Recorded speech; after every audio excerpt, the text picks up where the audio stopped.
পশ্চিমবঙ্গের বিভিন্ন সেফ হোমে বিভিন্ন সময়ে এসে আটক হওয়া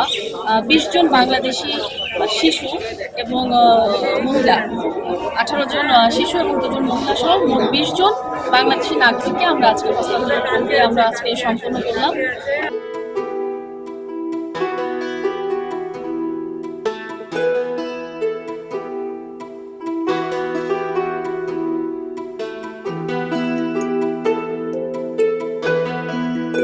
পশ্চিমবঙ্গের মহিলা ও শিশু বিষয়ক যে টাস্ক ফোর্স আছে তার সাথে বাংলাদেশ উপ হাই কমিশন কলকাতা সমন্বয় সাধনের মাধ্যমে